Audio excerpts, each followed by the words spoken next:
Hello, Eagle fans. I'm Ernie Harris, and in this week's episode of Coach's Corner, I'm joined again with Coach Mark Pemberton, head coach for the Rhea County High School Golden Eagle football team. Coach's Corner airs once a week, and you can watch and share the video via our website and also on our YouTube channel, Facebook, Twitter, and Instagram pages. Make sure to like and follow us for new content. Coach's Corner is proudly sponsored by First Bank. Community banking gives you the win, the local team that cheers you on. Local bankers, you know your name, and celebrate you in all life's big wins. To experience the First Bank difference, visit 1525 Market Street in downtown Dayton or call 423-775-1522. First Bank, member FDIC. Well, Coach, the Eagles are now 9-1 after Friday night's 28-14 loss against Marion County High School. I know it's not what the coaching staff, the players, and the fans might have thought might have happened, but it did happen. Yeah, that's a disappointing loss. That's one of the tougher ones we've had since we've been here.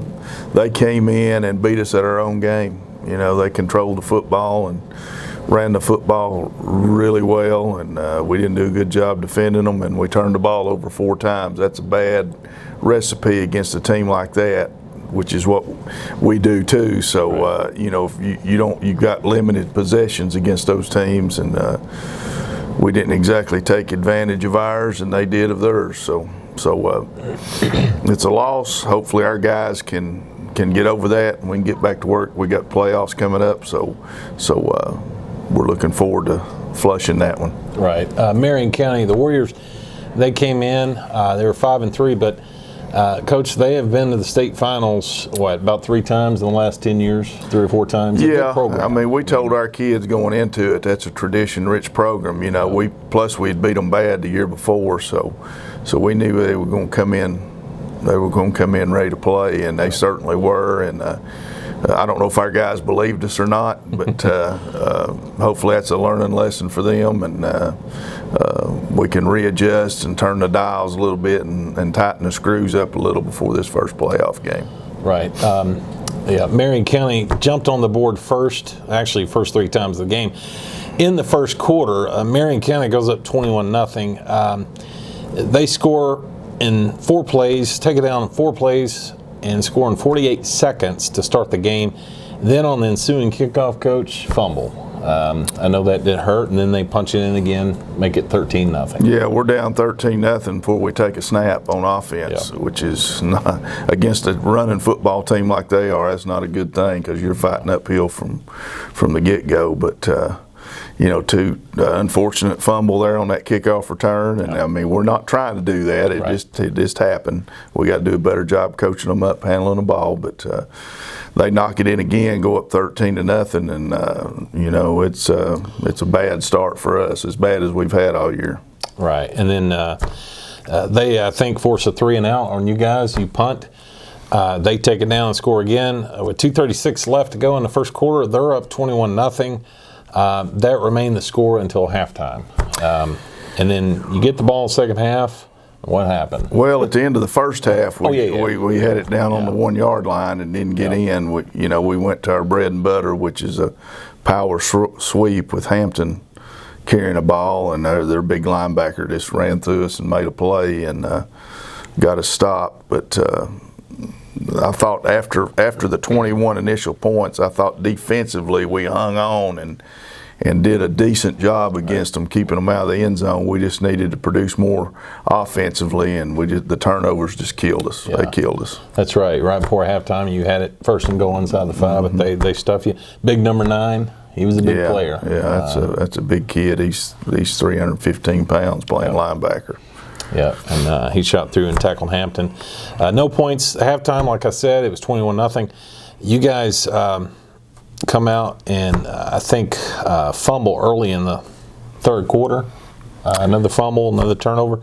Well, we muffed the kickoff. That's right. We got backed up on our inside the 5, I think, initially right out of the gate, which is not a good start to the second half either. So you know, we're backed up. We were fighting the field position deal the whole night. It seemed like we were backed up in our own red zone several times, but I think we got out of there maybe and drove it down eventually and got a score and got to 21-7 and had a chance after an interception to get right back in the game, and then we turn it over again, on the 8 going in. So very unfortunate turnovers at the wrong time. Yeah, that's what I described over the weekend to people when I was describing the game. It's like once you get a break, next thing you know, a turnover. Turnovers happen, I know, and you can't blame the whole game on the turnover, but just ill-timed turnovers, I guess. Yeah, it's just happened at the worst times that they could happen, and that's nothing on our kids. Right. And our coaches.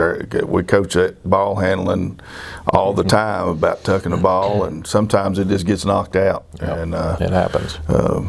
We'll go back to work on that. We've had some games no turnovers, and had some games where we've had 3 or 4. So we got to do a better job with that. You guys took it down and scored 6:32 mark in the third quarter. Dalton Hampton gets across on a 4-yard TD run, making his season total. He's crossed 21 now. He's got 21 touchdowns. You referenced interception that's set up at the 7 or 8 yard line of Marion County. Jaden Pankey got his 7th interception on the season, Coach. He's back-to-back picks. Last week he had one against Cars. This week 7. The season record for most interceptions is 9. He's approaching that record. Yeah, he's got a nose for the ball. He does. He had a really great interception the other night and a heck of a run to get it down to the 8 yard line or something like that. And we fumbled it away on the first play of trying to knock it in the end zone, which took some air out of us, I think. Yeah. It was 21-7 at the time, and we felt like we could punch it in right there, obviously being down close, and we just didn't handle the ball and had a turnover. Pankey's return was actually for 47 yards. That's what I had him at. A very nice return, like you said. And I want to say he zigzagged back and forth. Had some good blocking going great down the blocking, sideline, too. followed blocking, got up the field and almost scored. Very close to scoring. Next up, it was 21-7. Marion County gets in the fourth quarter with a 36-yard run.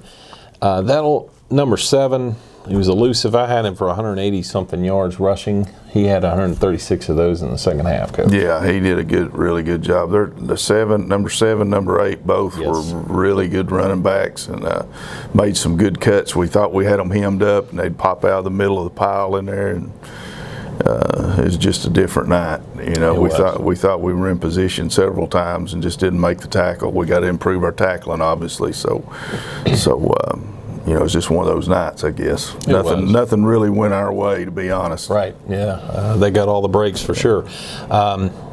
They scored at the 5:55 mark in the fourth quarter. Rhea County answered quickly. You put together a drive, 35-second drive, with a 16-yard TD run by Caleb Martin, the quarterback. Quick drive. Probably the bright spot of the whole night was Caleb throwing the football when he spread it around to a lot of different guys, and we got in our hurry-up offense there a little bit and drove it down pretty quick, and he made a heck of a scramble. We were looking to throw the ball in the middle of the field about 15 yards deep on a crossing route, and he was covered, I guess, so he scrambled back up in the pocket and broke out to the right side and scored in the corner of the end zone over there. Made a heck of a run. It was a very nice run. He got flushed out of the pocket. Caleb Martin, we only had 73 yards rushing, Coach. That's very uncharacteristic. It's kind of like the stats were flip-flopped. Marion County had similar stats, what you were averaging coming in. You touched on that earlier. But Caleb Martin went 19 of 23 for 266 yards. He found 6 receivers on the night, Coach. Yeah, he's improving every week. He's a guy, if we do get in those situations that we trust, that's going to get the ball. He's very accurate. He's going to get the ball in the hands of the right receivers. He's very accurate when he throws the football. One of the receivers he found the most was Jaden Goodwin.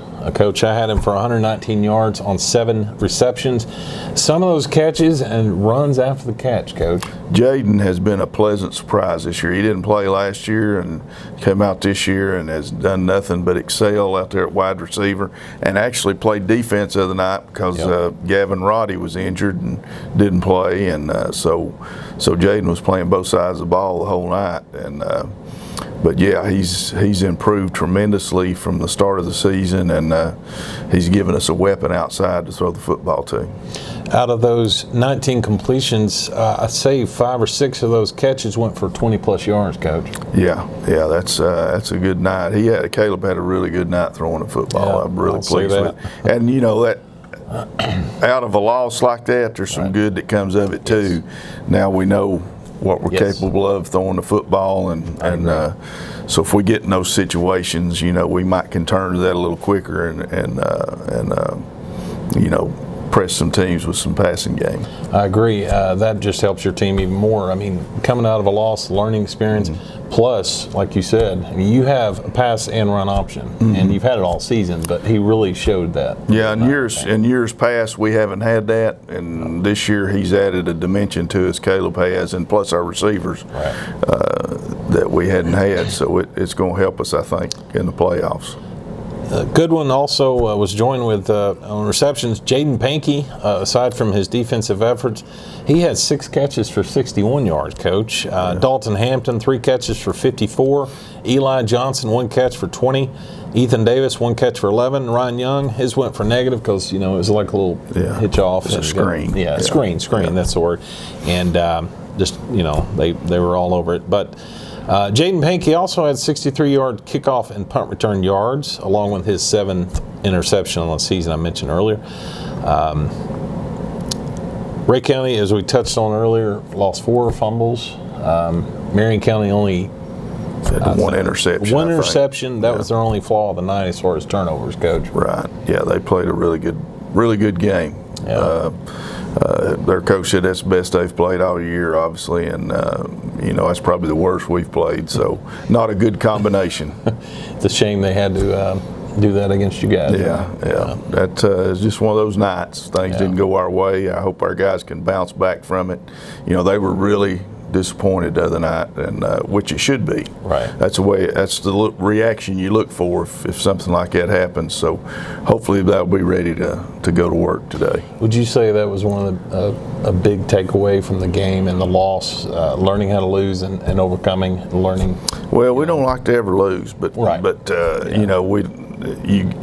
that's life. Right. You're going to have adversity and have things go against you, and not everything's going to be perfect. So you got to be able to bounce back up and as we say, flush it and let it go, and let's go to the next game and prepare ourselves to play better. Right. Some defensive highlights. Linebacker Drew Fisher, once again, double-digit tackles. I had him for 12 tackles, including 1 tackle for loss. Austin Brackett had 10 tackles, including 1 tackle for loss. Eli Johnson got it done with 10 tackles, Coach. That linebacker core. Yeah, they were on the field season. A lot. They played a lot of snaps. And, as a tough physical ball game, and gladly we got out of it, I think, with no injuries, and I think we're all healed up, ready to go for the playoffs. Well, good.